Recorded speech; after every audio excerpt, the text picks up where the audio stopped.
योगी से पूछ लेना, 3 ही मुकदमे दर्ज हुए थे। संसद में औरतों की तरह रोया था जैसे ससुराल जाते हैं।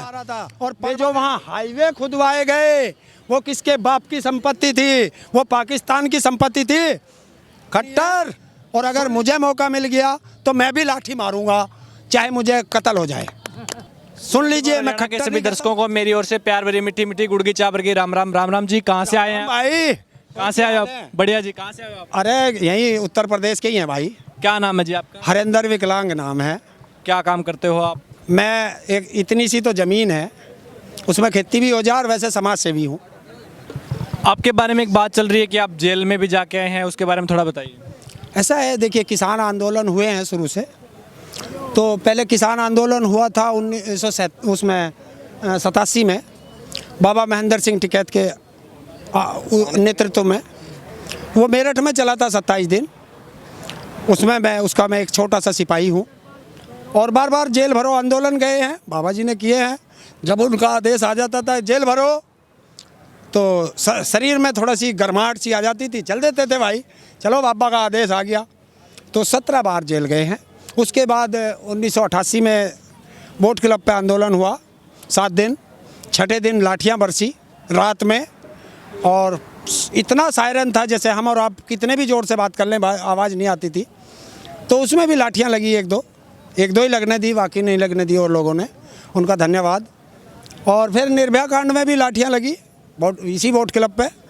और जब पढ़ते थे, जब प्राइमरी में पढ़ते थे तो हमारे ज़माने में, आपके ज़माने की से अलग था, तो प्राइमरी का मास्टर मारता था।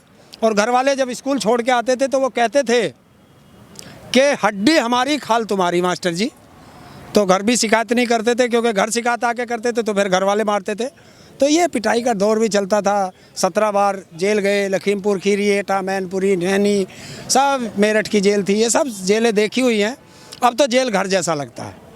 और जेल जाना, अन्ना आंदोलन का भी सिपाही हूँ, और अन्ना जी का एक शब्द है कि जेल जाना दूषण नहीं भूषण है। तो वो भूषण है मेरे लिए। 17 बार जा चुका हूँ। और जैसे ही आंदोलन ख़त्म होगा, मुझे पता है क्योंकि धमकियाँ आने लगी हैं सरकार की तरफ से, तो 18वीं बार के लिए मैं ढासना जेल की तैयारी कर रहा हूँ और रिहर्सल कर रहा हूँ कि किस दिन भेजेंगे। और एक ही नारा है कि आना फ्री जाना फ्री, और जिस दिन से योगी की सरकार मुझे पकड़ ले उस दिन से खाना फ्री, तो घर का खाना भी बच जाएगा। जो ट्रैक्टर यात्रा का आह्वान किसान संगठनों ने किया है, उसके लिए कल रिहर्सल होने वाली है। अगर कल स्थिति बिगड़ती है तो उसके लिए भी आप तैयार हैं?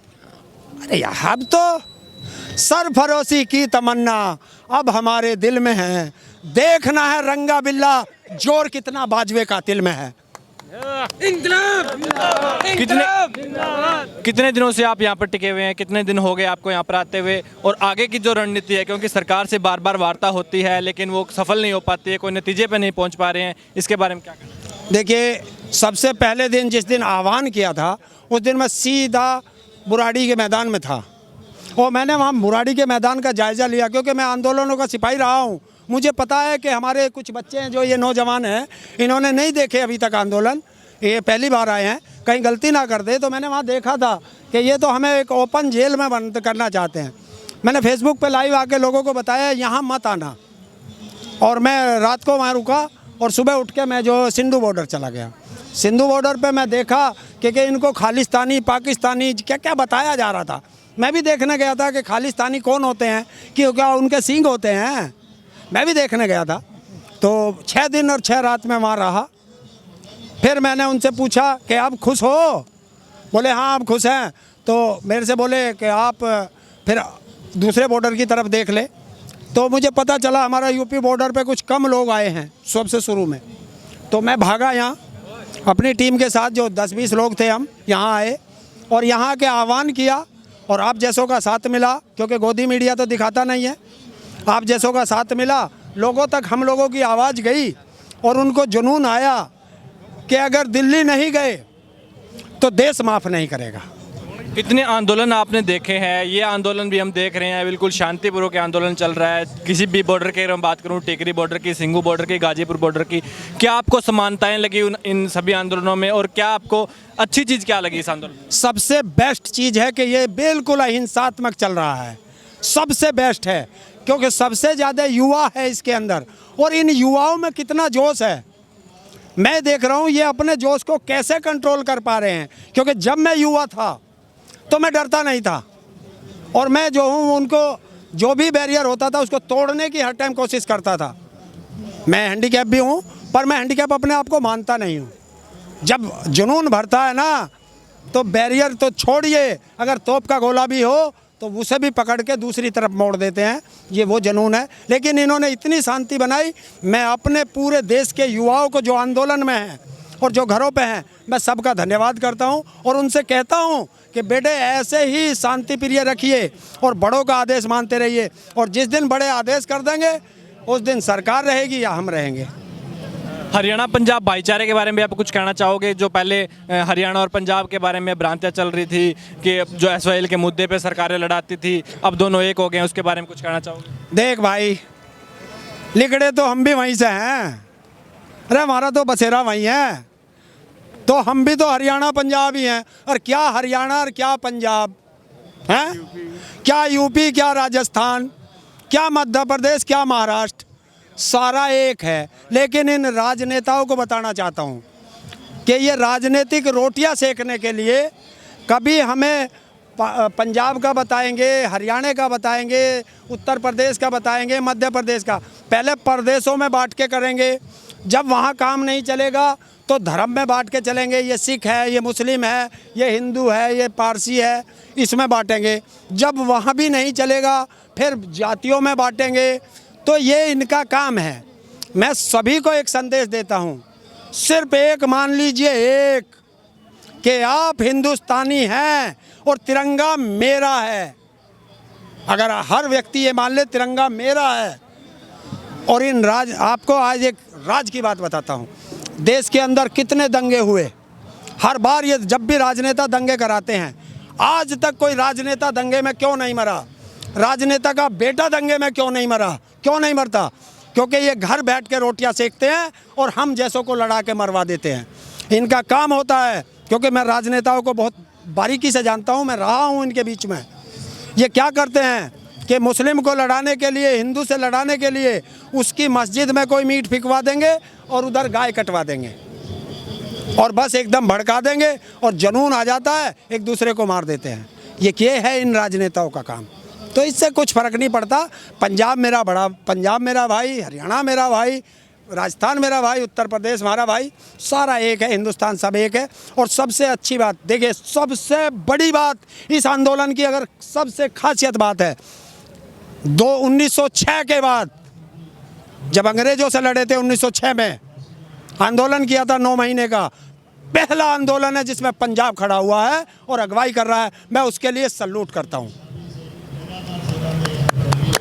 जो प्रोडक्ट्स हैं, रिलायंस कंपनी के जो प्रोडक्ट हैं, बाबा रामदेव, पतंजलि के जो प्रोडक्ट्स हैं, उनके बहिष्कार का भी आह्वान मंचों से किया गया है। उसका क्या फ़र्क पड़ रहा है? किस आंदोलन को तेज़ी मिल रही है या फिर वो जो टावर भी तोड़े गए हैं पंजाब में कई जगह, उसके बारे में कुछ कहना चाहोगे? भाई, टावर किसने तोड़े? सबसे पहले उसी पाओ, बहिष्कार की बात मैं करता हूँ। टावर किसने तोड़े? टावर तोड़े हैं आरएसएस के कुत्तों ने, किसान आंदोलन को बदनाम करने के लिए। कि किसान आंदोलन को बदनाम करिए, कैसे बदनाम करोगे? कि इन पे लगाओ कि ये अराजकता फैला रहे हैं। ये काम सरकार का है, जो वहाँ की इंटेलिजेंस है वो देखेगी। किसान के नाम कैसे लगा दिया तोड़े? और देखिए, जब टावर टूटे तो देश का प्रधानमंत्री बोलता है, जब टावर टूटे तो देश का प्रधानमंत्री बोलता है एम्बुलेंस एम्बुलेंस एम्बुलेंस। और जब टावर टूटे तो देश का प्रधानमंत्री बोलता है कि देश की संपत्ति का नुकसान हो रहा है। बहुत अच्छी बात है? हमारे ऊपर मुकदमे लिखे होंगे कुछ के पंजाब में, हैं? और जो वहाँ पे जब पंजाब खड़ा होकर आ रहा था अपने अधिकार मांगने के लिए, क्योंकि 2 महीने तक पंजाब बैठा था पंजाब में, वहाँ मांग रहे थे, जब किसी ने नहीं सुनी तो वो दिल्ली की तरफ चला। और जब दिल्ली की तरफ आ रहा था, वे जो वहाँ हाईवे खुदवाए गए, वो किसके बाप की संपत्ति थी? वो पाकिस्तान की संपत्ति थी। खट्टर, सुन लीजिए, मैं खट्टर नहीं कहता हूँ, खच्चर कहता हूँ उसको, खच्चर है उसको। मेरा संदेश आपके माध्यम से मैं देना चाहता हूँ, क्योंकि हरियाणा का है तो हरियाणा में ज़रूर सुना जाएगा और उस तक भी पहुँच जाए तो बहुत अच्छी बात है कि ये जो तूने यहाँ हाईवे खुदवाए हैं, हमारे आंसू गैस के रोज गोले चलवा रहा है, पानी की बौछारें करवा रहा है, लाठी बजवा रहा है, इस योगी से पूछ लेना। 3 ही मुकदमे दर्ज हुए थे, संसद में औरतों की तरह रोया था जैसे ससुराल जाते हैं। और परमानेंट कुर्सी नहीं है खट्टर, तेरा भी नंबर आएगा नीचे। सरकार कोई और भी बनेगी जिसे हम बनाएंगे, फिर कौन सी जगह जाएगा ये देख लेना। पहले से जेल तय कर ले, और उतनी ही लाठी इसके भी लगनी है। और अगर मुझे मौका मिल गया तो मैं भी लाठी मारूंगा, चाहे मुझे कत्ल हो जाए। 26 जनवरी की क्या तैयारियां हैं अभी तक? बहुत बढ़िया है, बड़े आराम से तिरंगा लेके चलेंगे, सारे भाइयों के हाथ में तिरंगा होगा, क्योंकि ये गद्दार तो है नहीं। जो राष्ट्रभक्त होगा, क्योंकि सर्टिफिकेट बटेगा 26 जनवरी को, क्योंकि हमें आतंकवादी, खालिस्तानी, टुकड़े टुकड़े गैंग, माओवादी, नक्सलवादी, पाकिस्तान से, चीन से फंडिंग आ रही है हमारे दौरे, क्योंकि हमारे दौरे तो इतना नोट भर गया कि जितना तो इसके रिजर्व बैंक में नहीं है। हाँ, पता नहीं कौन से बैंक में धरा वो फंडिंग।